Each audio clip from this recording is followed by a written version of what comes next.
سمع الله لمن حمده ربنا ولك الحمد الله أكبر سبحان ربي الأعلى سبحان ربي الأعلى سبحان ربي الأعلى الله أكبر التحيات لله والصلوات والطيبات السلام عليك أيها النبي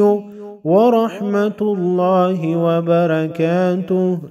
السلام علينا وعلى عباد الله الصالحين أشهد أن لا إله إلا الله وأشهد أن محمدًا عبده ورسوله